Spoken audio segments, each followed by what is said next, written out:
एक गांव में एक मटके वाली चुड़ैल का साया था।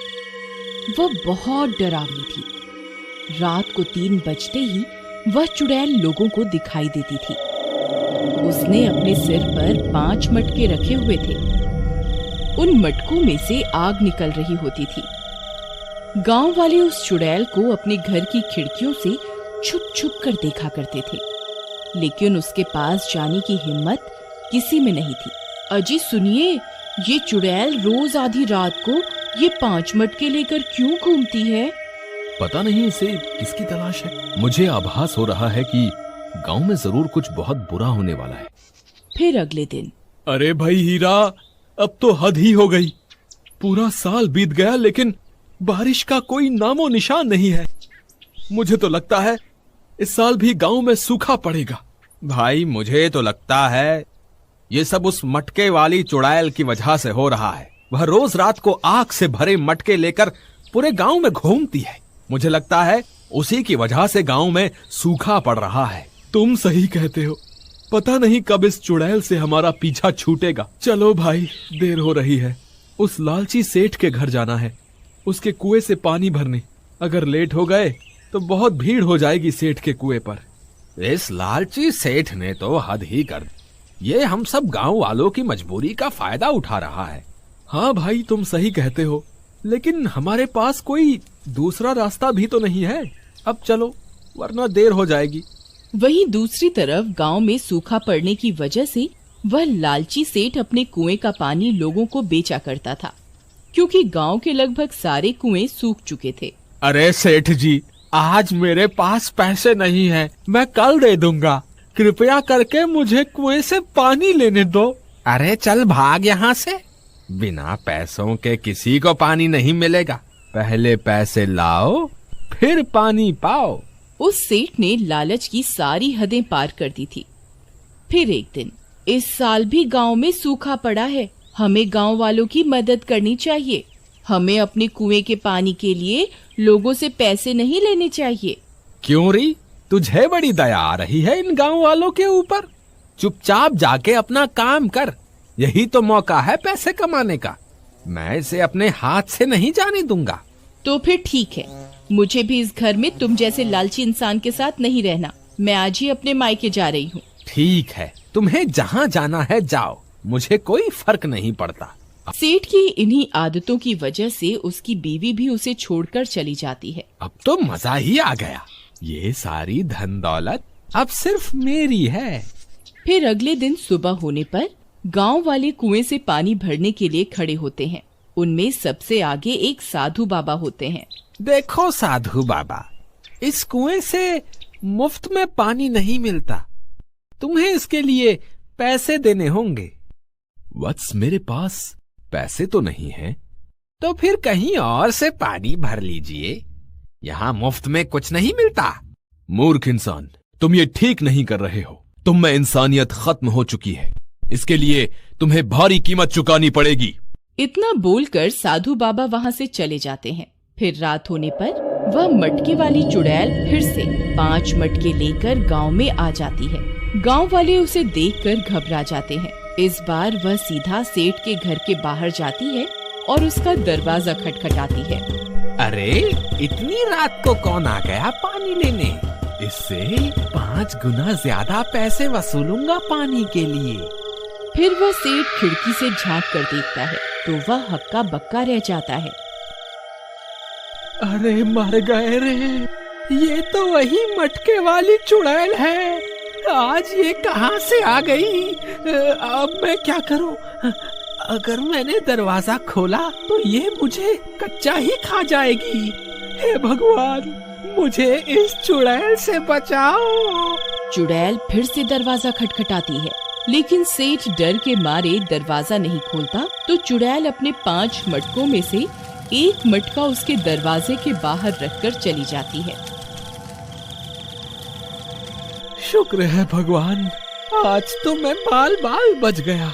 फिर वह बाहर निकलकर देखता है और हैरान रह जाता है। उसके घर के बाहर एक मटका पड़ा होता है जिसमें से आग निकल रही होती है। लगता है चुड़ैल पानी लेने के लिए आई थी, तभी अपना मटका यहाँ छोड़ गई है। इसमें जल्दी से पानी भर देता हूँ, नहीं तो ये मुझे नहीं छोड़ेगी।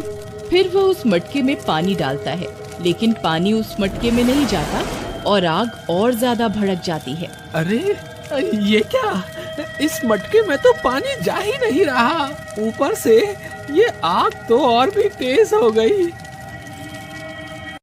फिर अगले दिन सुबह होने पर सेठ सीधा उस साधु बाबा की कुटिया की तरफ उनसे मदद मांगने जाता है। हे साधु बाबा, मुझे माफ कर दो, उस दिन मैंने आपको पानी नहीं लेने दिया। मैं उस दिन के लिए बहुत शर्मिंदा हूँ। वह मटके वाली चुड़ैल कल रात को मेरे घर के बाहर एक मटका छोड़ के चली गई है, उसमें से आग के शोले निकल रहे हैं।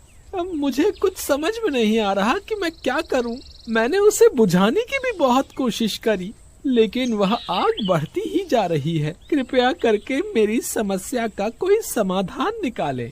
हे मूर्ख व्यक्ति, मैंने तुझे पहले भी कहा, तूने लालच की सारी हदें पार कर दी हैं। तुझ में अब कोई इंसानियत नहीं बची, इसीलिए उस चुड़ैल ने तुझे अपने भूत लोक का सरदार चुना है और भेंट स्वरूप वह तुझे आग से भरा मटका देने आई थी। उस चुड़ैल को ऐसे ही व्यक्ति की तलाश थी जिसकी इंसानियत मर चुकी हो। साधु बाबा, अब मैं क्या करूं? मुझे उन चुड़ैलों का सरदार नहीं बनना, कोई तो उपाय बताइए। अब तुझे उस चुड़ैल से कोई नहीं बचा सकता। फिर वह उदास होकर वापस अपने घर की ओर चल देता है। फिर अगले दिन रात होने पर, हे भगवान, रात के 3 बज गए हैं, कहीं वह चुड़ैल आज फिर न आ जाए। तभी डरावनी डरावनी आवाजें आने लगती हैं। अरे मर गए रे, लगता है वह चुड़ैल फिर से आ रही है। तभी वह चुड़ैल अपने सिर पर 4 मटके रखकर आती हुई दिखाई देती है। अरे सुषमा, देखो आज इस चुड़ैल के सिर पर 4 मटके ही हैं। अरे मर गए रे, ये तो सीधा यही आ रही है। अब मैं क्या करूं? वह चुड़ैल सेठ का दरवाजा खटखटाती है। हे चुड़ैल, घर पे कोई नहीं है, तू यहाँ से चली जा और अपना मटका भी ले जा। मुझे तुम्हारा सरदार बनने का कोई शौक नहीं। फिर वह चुड़ैल एक और मटका सेठ के घर के बाहर रखती है और चली जाती है। अरे बाप रे, ये तो एक और मटका रख के चली गई। हे भगवान, अब मैं क्या करूं? अरे सुरेश, तुझे पता चला? वह मटके वाली चुड़ैल सेठ के घर 2 मटके छोड़ के चली गई है। यार, 2 दिनों से कोई गांव वाला पानी लेने भी नहीं आ रहा। अब क्या करूं? इस चुड़ैल ने तो मेरा सारा धंधा ही चौपट कर दिया। फिर वह उस मटके की आग को बुझाने की कोशिश करता है, लेकिन आग और भड़क जाती है। अरे मर गए रे, ये आग तो और भड़क गई। अब मैं क्या करूं? फिर रात होने पर सेठ डरा सहमा हुआ खिड़की से बाहर की ओर देख रहा होता है। तभी उसे फिर से वही चुड़ैल दिखाई देती है। इस बार उसके सिर पर 3 मटके रखे हुए होते हैं। वह रोज की तरह दरवाजा खटखटाती है, लेकिन सेठ की हिम्मत नहीं होती कि वह दरवाजा खोले और चुड़ैल तीसरा मटका भी उसके घर के बाहर छोड़कर चली जाती है। इसी तरह अगले दिन भी चुड़ैल आती है और चौथा मटका भी सेठ के घर के बाहर रखकर चली जाती है। फिर अगले दिन चुड़ैल की खबर सुनकर उसकी पत्नी वापस अपने पति के पास आती है। सुनीता, अच्छा हुआ तुम आ गई। मैं बहुत बड़ी मुसीबत में फंस गया हूँ।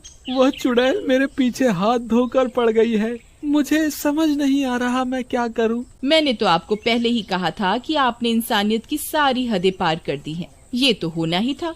लेकिन मैं अब सुधरना चाहता हूँ, कोई तो उपाय बताओ, मैं क्या करूं? फिर अपनी पत्नी के समझाने पर वह अपनी कमाई हुई दौलत को एक पोटली में बांधकर गांव के मुखिया को दे देता है। मुखिया जी, ये वह सारी दौलत है जो मैंने गांव वालों को पानी बेचकर कमाई थी।